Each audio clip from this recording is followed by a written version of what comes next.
With March Madness being back today, I decided it was a good idea to do something I haven't done yet for this draft cycle. I'm going to be talking about my top 10 players in this draft class, going from 10 to 1. I'm going to be talking about what I like, some things I want to see improvement in with these prospects, and what I think they could be. I'm going to be doing more prospect breakdowns throughout the year. You guys just saw my Brandon Miller one that I just dropped, so I can't wait to get more of those out. But this is going to be a quick snippet of some guys that I have made videos about, but maybe my opinion has changed a little bit throughout the year, and some guys that will be getting breakdown videos in the future. With that being said, let's get into it. My number 10 prospect in the draft is Gradey from Kansas. He's a 6'7", 195-pound perimeter scoring wing. He's a freshman. Spoiler alert, there will not be any upperclassmen in the top 10 of this board. Usually we'll get a few guys that end up there. Guys like, Obi Toppin and Tyrese Halliburton in 2020. Devin Vassell as well. Although Vassell was the only one I had a top 10 grade on that year. Yeah, I know. Halliburton, it was a big mistake on my part, and I learned a lot from it.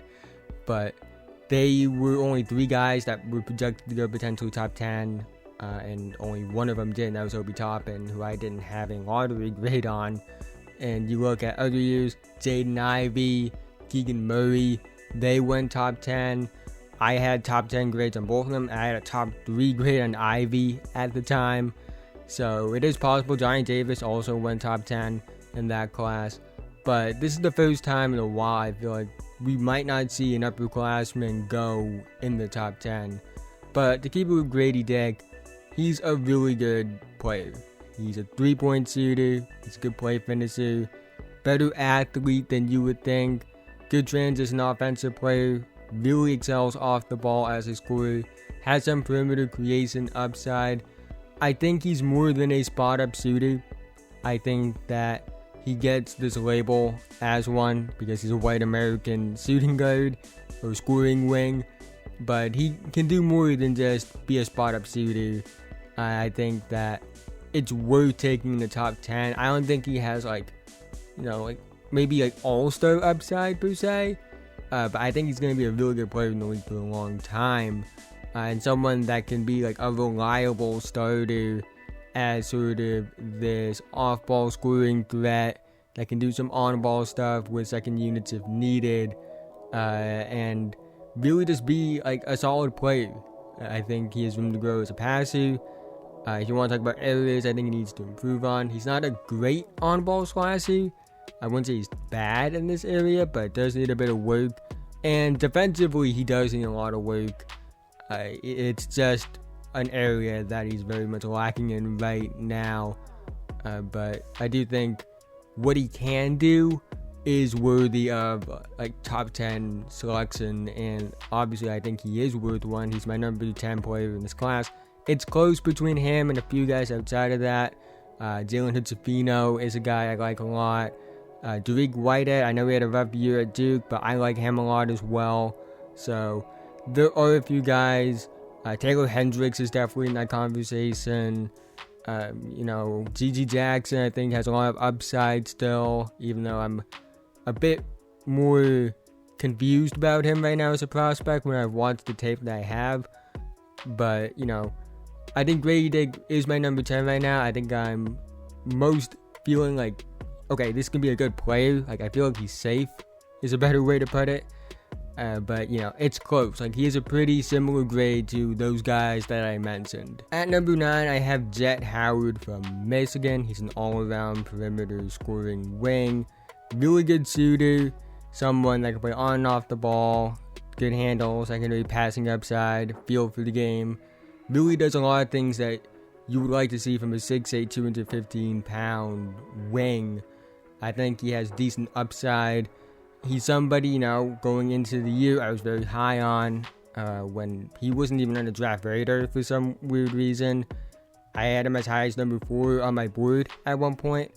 But toward the end of the season, he did kind of, show those flaws that we were a bit concerned about. When I say we, I mean me.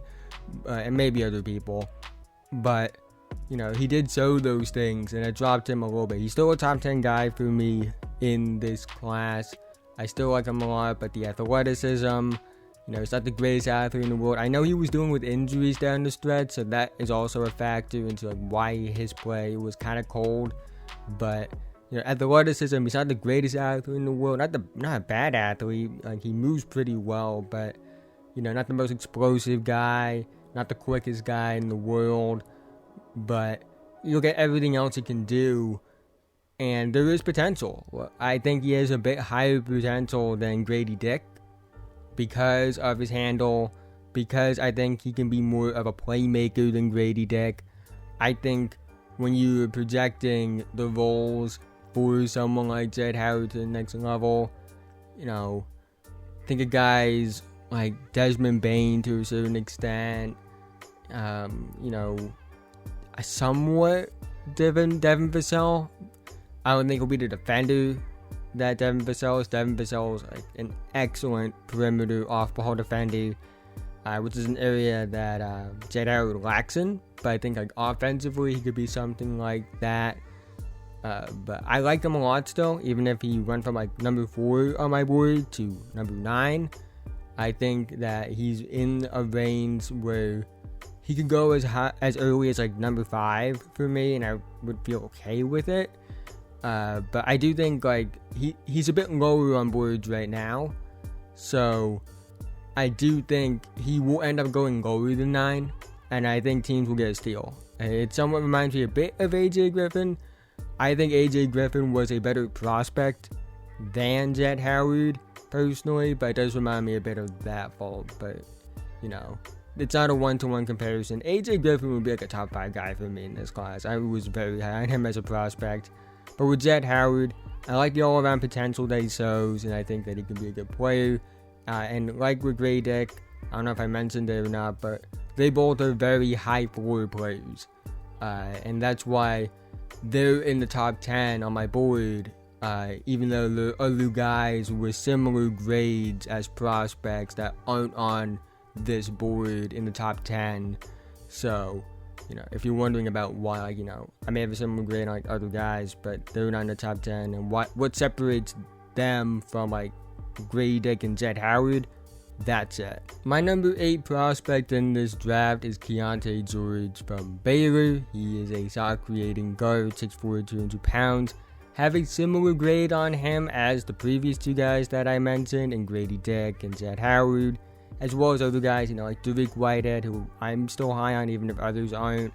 Nick Smith Jr. is a lottery guy, Jalen Hitzafino, Taylor Hendricks as well. They all have very similar grades to me. But what separates Keyonte George from the other guys that I mentioned is his shot creating ability and his NBA readiness from a strength perspective, per se. That's the word I was looking for. He's somebody that's going to be NBA ready. I know it's not reflected in the stats. He's not the most efficient guy in the world. But you look at his shot creating ability, it's very natural. His feel for the game as a shot creator is arguably the best in this draft. He's a good rim pressure threat. He draws fouls well. Has good play strength, obviously. He's built like a tank. He's listed at 185 pounds. I think he's close to 200 to 210 pounds. And I don't mean that in a bad way. He showed more all-around potential at Baylor as well. Good secondary passing. I like his upside there. He can play on and off the ball. He's shown a lot of improvement on defense. Showed a lot of effort. Showed decent feel off the ball. Drawing, charges, things like that. And I think he's a more complete player and a better player than his numbers might indicate.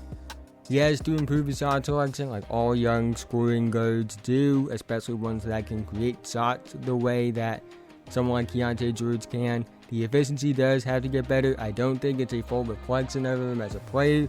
Somewhat reminds me a bit of Anthony Edwards at Georgia, where the efficiency doesn't tell the full story, but, he does need to get better, and decision-making overall, this mistake that all young players make. But I like Keyonte George a lot. I think he can be a really good player. His upside's a bit higher, in my opinion, than guys like Gradey Dick and Jett Howard. but, I also think that it's close enough to where, he's not like quite in the next two, which does start at number 7 for me, because I do think his floor is very similar to the other guys I mentioned, but his ceiling is a bit higher than those guys as well. At number 7, I have Ausar Thompson from OTE, a two-way connecting wing, 6'7", 207 pounds. Spoiler alert, not spoiler alert, that's not the word I'm looking for. Disclaimer is the word I'm looking for, that's right. Disclaimer. Basically 5 through 7 on my board are very interchangeable, so the next two guys you'll hear me talk about, I have very similar grades on as prospects, so keep that in mind. But with Ausar Thompson, I like him a lot. He's a top 1% athlete, he jumps out of the gym, he's extremely flexible, good body control, he's someone that's quick, he's twitchy, he's fast in the open floor. He's just very complete as an athlete outside of strength, which is just something that's naturally going to get better. I saw him play in person, and what I was most impressed by was his perimeter defense. He is someone that just hounds opposing players. He went up against John Montero, and he locked him up. And John Montero, at that time, was viewed as a potential first-round pick. And Ausar made him a non-factor. He forced him into a bunch of bad shots, good lateral mover, like his secondary passing, good rim pressure threat, has shown some encouraging signs as far as long-term shooting and scoring upside. It's something that still needs work, but the signs are there. He has shown a willingness to take jumpers. He's clearly been working on the form, so I am encouraged by that, but we need to see more progression in that area. Great transition offensive player with him without the basketball in his hands. I think he's going to be a great connector, and we can have a connector that can be a rim pressure threat like this. That can be a really good player. And he is someone that, I just want to see improvement with the shooting and continued willingness to take jumpers and some of the decision-making stuff like all young players have to go through. But I like Ausar Thompson a lot. I think he's one of the better defenders in the class. Maybe the best perimeter defender in this class. Good feel for the game in that area. And again, I would take him as high as 5, maybe 4 in this draft. At number 6, I have Jarace Walker from Houston, a two-way connecting forward, 6'8", 220 pounds. In my personal opinion, of the non-top 3 guys in this class, he is the highest floor of any of the other lottery guys. He has all the physical tools in the world. He's always been bigger and stronger than anyone else in his age group. He's been building a tank since he was like 15 years old when I first saw him at IMG Academy. Good athlete, not a great one, but a good one. Feel for the game is really good. Someone that knows the flow of the offense, knows how to read opposing offenses on defense. Like him as a passer, I think it's something that will be shown more in the NBA than it has been in college, just based off his situation in college. I think there is some scoring upside. He has flashed some creating ability. Again, he's just physical.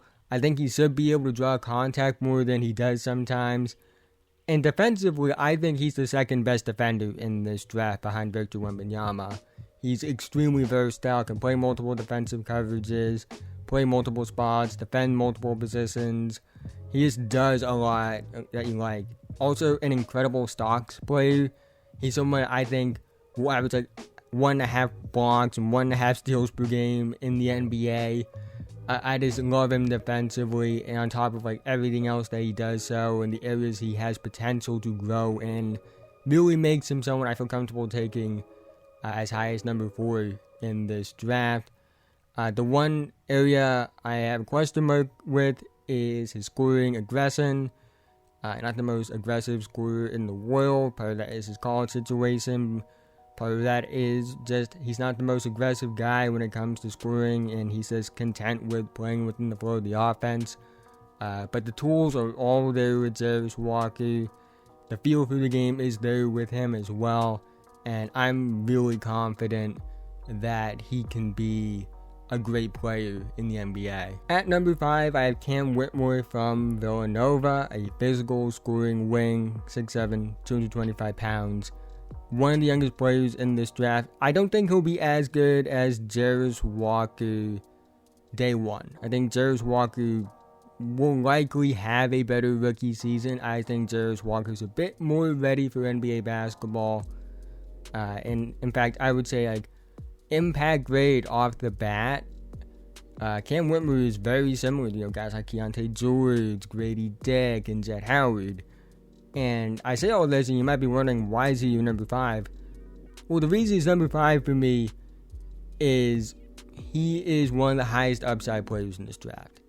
He's top 4 in terms of pure upside grade for me.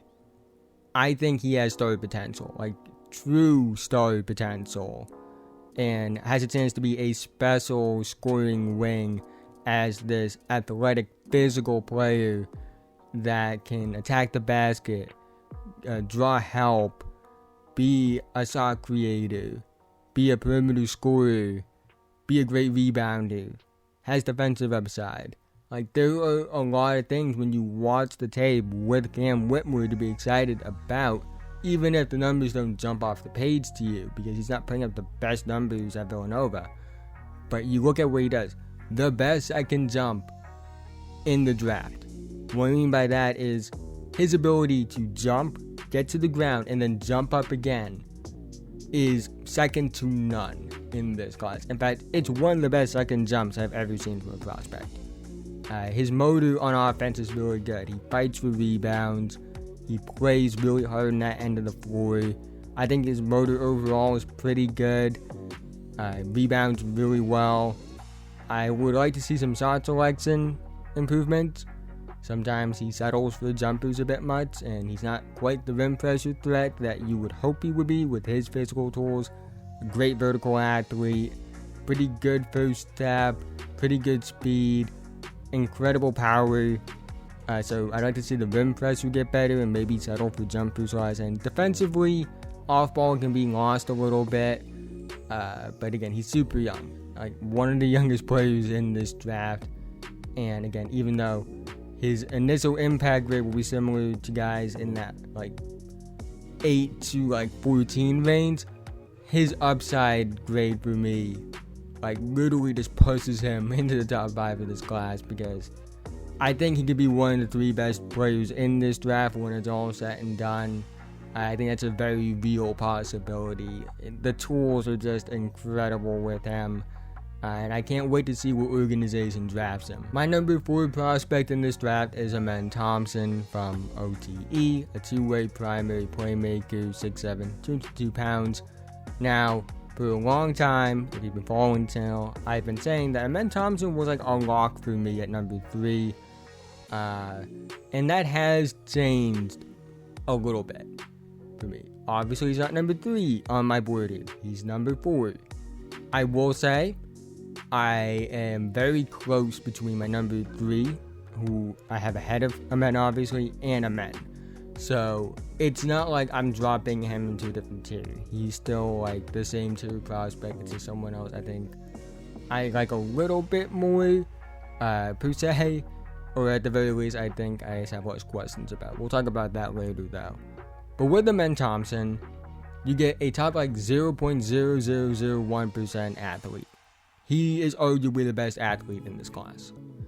What he does from a body control perspective, vertical explosion perspective, the flexibility perspective, the speed, the quickness, it's all off the charts. Like, it's really insane. And his feel for the game is really good as well.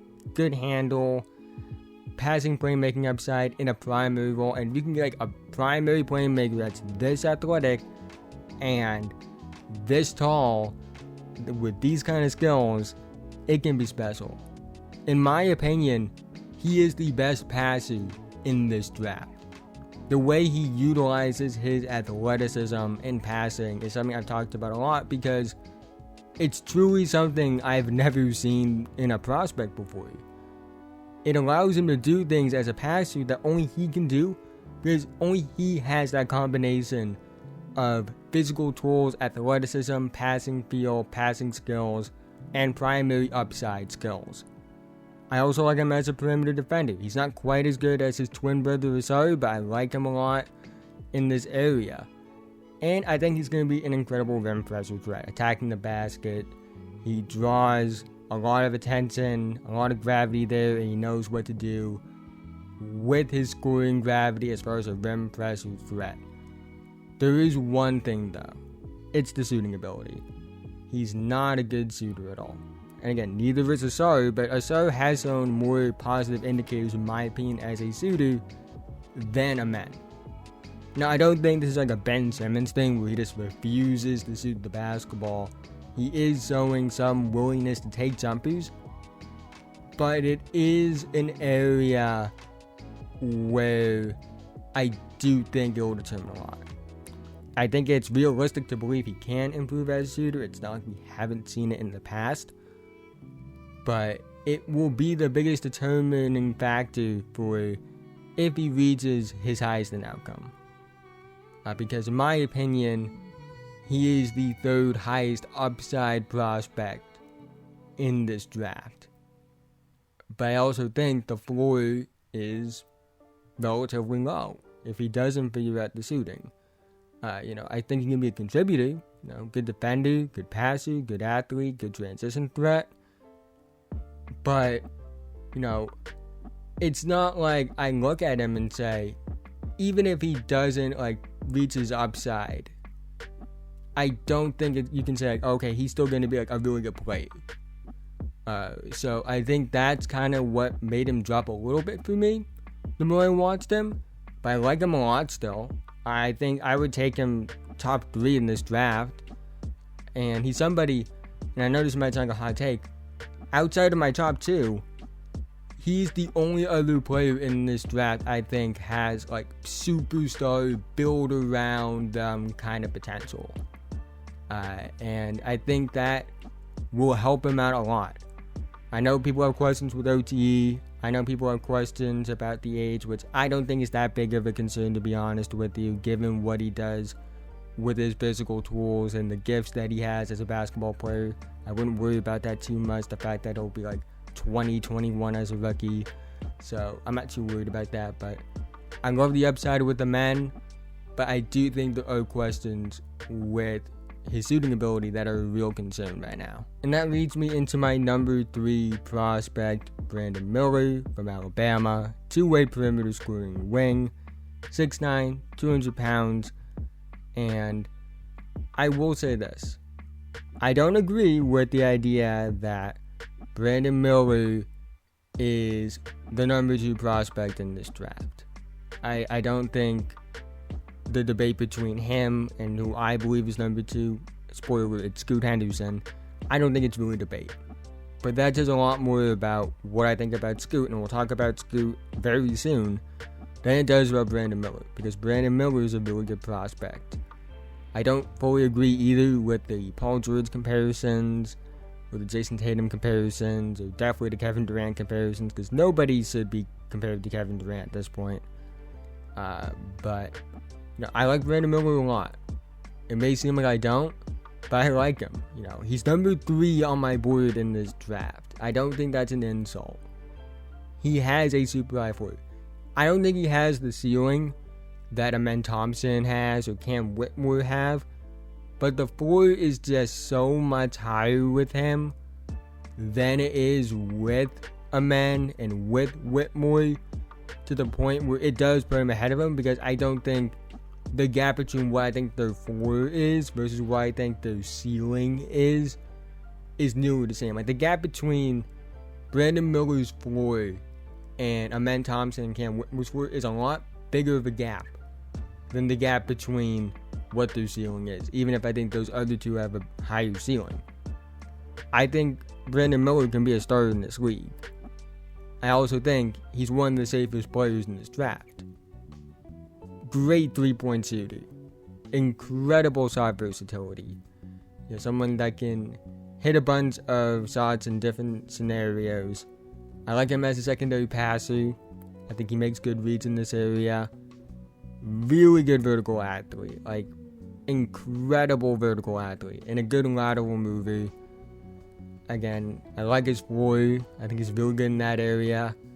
Great point of attack defender.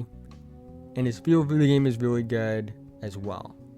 He has some shot selection problems, but it's not enough compared to other scoring prospects in recent memory to really call it a quote-unquote improvement area or weakness.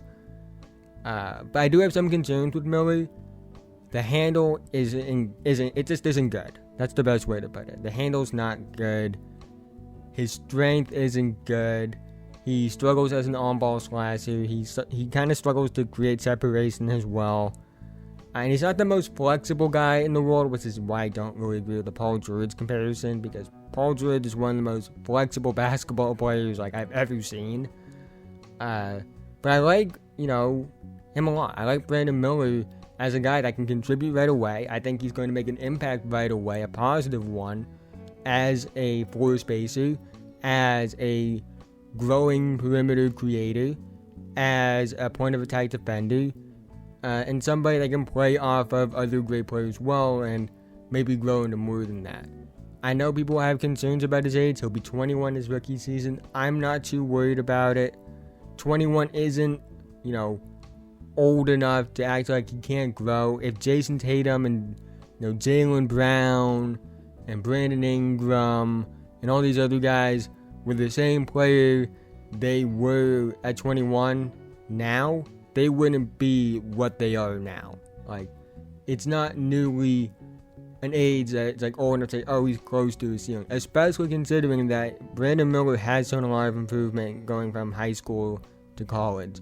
Like, I don't hold the fact that he's going to be a bit older entering the league against him.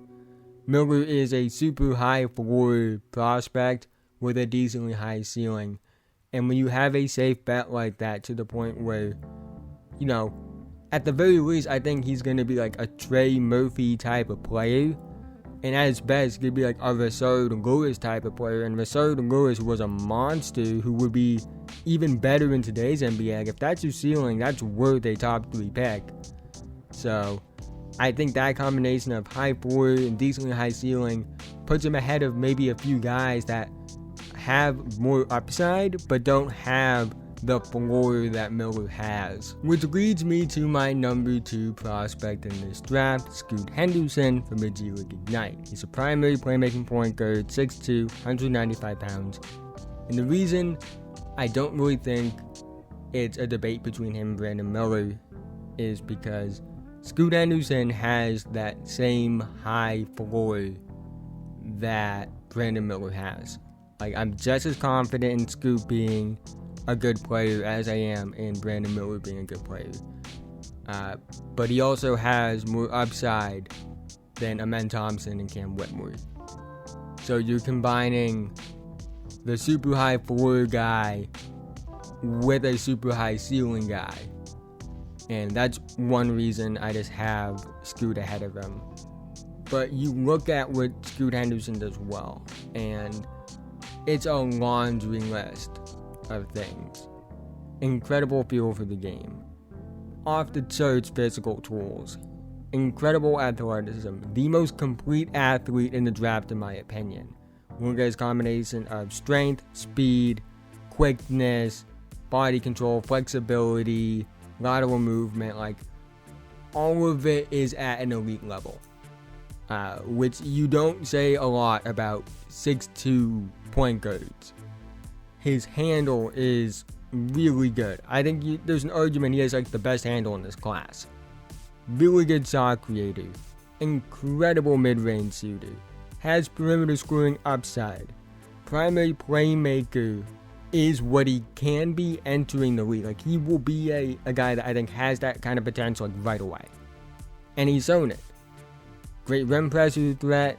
Has good shooting touch. Love his floater. Love the way he finishes around the basket. I think he's going to be good right away. I said it last year. If he was in the 2022 draft, he would be the number 1 pick. And probably a Rookie of the Year favorite right now, but because of the NBA rules, he had to wait a year. He was the best prospect on an Ignite team that had 2 first-round picks, a top 10 pick in Dyson Daniels, a top 30 pick in Marzon Beauchamp, and also had Jaden Hardy, who's been incredible with the Dallas Mavericks recently. And Scoot Henderson was by far the best player on that team, even if he didn't put up the best numbers because he wasn't a priority prospect that year. I don't understand why people are overthinking this. I understand he's a bit shorter at 6'2" than, you would expect. But one, he plays bigger than that. He plays closer to someone at 6'8" than someone that's 6'2". And 2, it clearly hasn't affected him. At 17 years old, this guy put up 31, 10, and 7 in the game. At 17 in the G League against grown men. He finished around and at the basket with Victor Wembanyama in the paint in ways I've never seen anyone else do. But he does it as a 6'2" guy. Those are things that are okay, maybe I can overlook the height a little bit. Now, he's not perfect. His 3-point consistency is just not there right now. I don't think he's a lost cause in this area. He has deep shooting range. It's just that he doesn't really utilize it as much as you would hope. And also, he's just not consistent in the area. But it's not he can never be a good one. The signs are there that he can be a good 3-point shooter. His shot selection could get better. Sometimes he settles for jumpers a bit too much. And I do think, somewhat of a real question, has his development stalled? He hasn't gotten that much better from last season to this season. But even with that, I look at it and say, okay, even if his development stalled, all that tells me is the 17-year-old version of Scoot Henderson would still be the second best player in this draft. That's all it really tells me. I get it. Yes, maybe his development stalled a little bit. I think injuries played a factor into as well. But the laundry list of things that he does at a high level is just something that shouldn't be overthought. He's easily the second best player in this draft, in my opinion. I think he'll be one of the best players in the league. I think he's going to be a perennial all-star, all-NBA, maybe even MVP kind of guy. And I don't say those things lightly. He is the 4th best prospect I've ever evaluated. Easily 4th highest grade for me. The only 3 guys I have ahead of him prospect grade-wise are Luka Doncic, Zion Williamson, and my number 1 guy in this draft. And my number 1 player in this draft is what everyone expected it to be. It's Victor Wembanyama from the Metropolitans 92. A 7'5", 220 to 230 pound, 8-foot wingspan basketball alien. That's the best way to describe him. He's a generational prospect. Generational physical tools. Obviously 7'5" with the long arms. Legit guard wing movement skills. I don't mean that just because he's tall he moves well at that size. He just moves well in general. From a north to south and east to west perspective laterally. Really good handle in general, not just for his height. Has all the perimeter scoring upside in the world.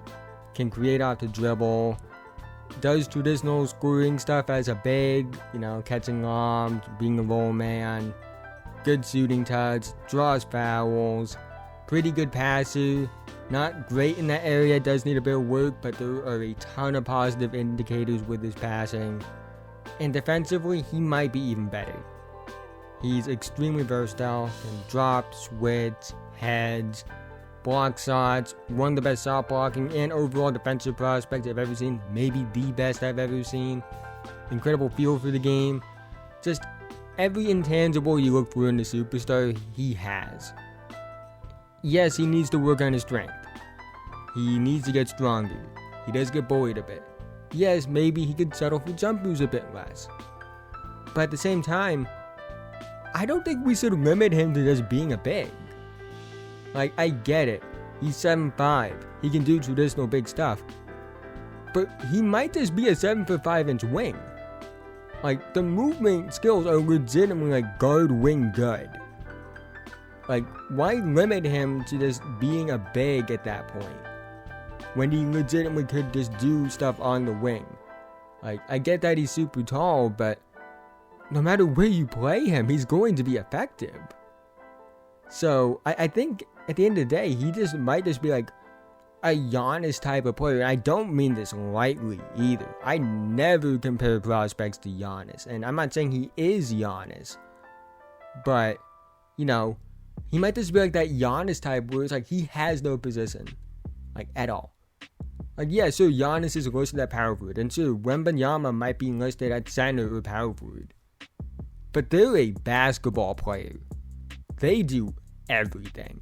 And I think Victor Wembanyama might be one of those players. And, again, I don't throw around this lightly because it's Giannis. In my opinion, the best player in the world right now. So, that speaks to how special Victor Wembanyama is. I think Victor Wembanyama has the greatest combination of high floor and high ceiling I've ever seen in a prospect. He will enter the NBA and be good off the bat. I wouldn't be shocked at all if he entered the league and was an all-star his rookie year. That's how good I think he'll be. Like, and I don't say these things lightly. But I also think he has potential to be the best player in the world. Like, I truly think this is someone that has a chance to be unstoppable and effective on both ends of the floor. It's someone that you truly will not be able to stop. He's going to be too tall and too skilled to stop.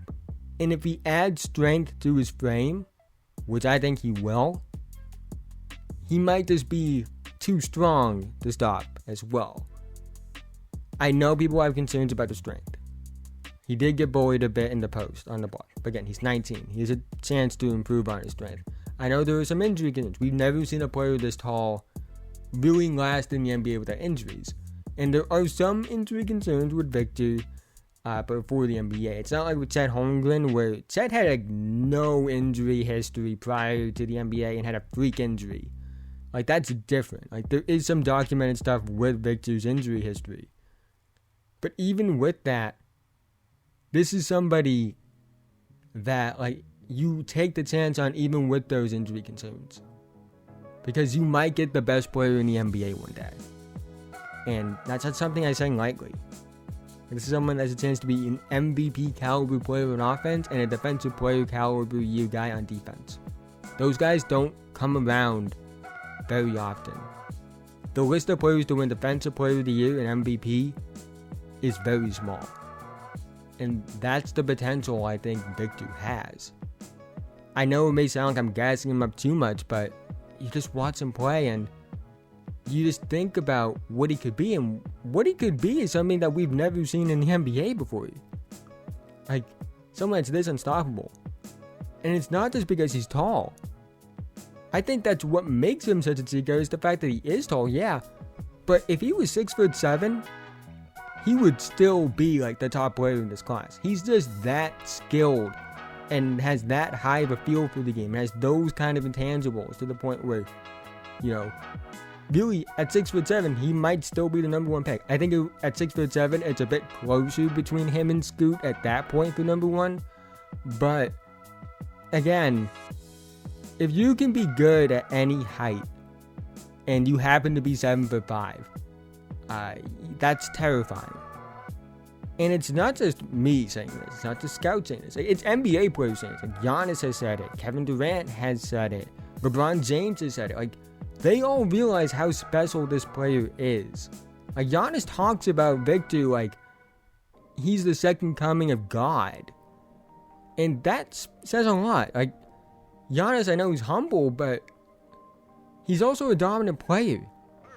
And he's saying the league isn't ready for this. And I don't think the league will be ready for this. But that's the end of this video. If you made it to this point, thank you so much. Again, if you haven't already, like, subscribe, hit notification bell. I'm notified whenever I release a video. I make videos about basketball all the time. So if that interests you, really think you enjoy this channel, and liking and subscribing are the best ways you can help me out in the YouTube algorithm and help me grow as a channel, so I can make more content for you guys consistently in the future.